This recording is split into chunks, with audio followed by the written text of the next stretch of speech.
بسم اللہ الرحمن الرحیم۔ کتنا پیارا ہے میرا رب اور کتنا خوبصورت ہے اس ذات کا سہارا جب دل غم سے پھٹ رہا ہوتا ہے تو ایسے میں یہ آیت بہت دلاسا دیتی ہے۔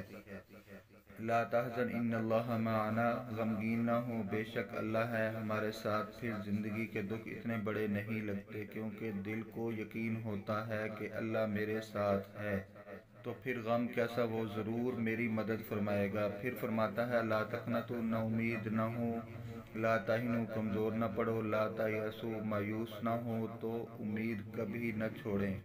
اس سے مدد طلب کرتے رہے۔ کمزور ہم ہیں، ہمارا اللہ جل جلالہ نہیں۔ دل سے دعا ہے کہ اللہ پاک آپ سب کو دلی سکون عطا فرمائے، آپ کی تمام تر پریشانیاں دور فرمائے، آمین ثم آمین۔ اگر ویڈیو اچھی لگے تو پلیز اسے لائک شیئر کیجیے۔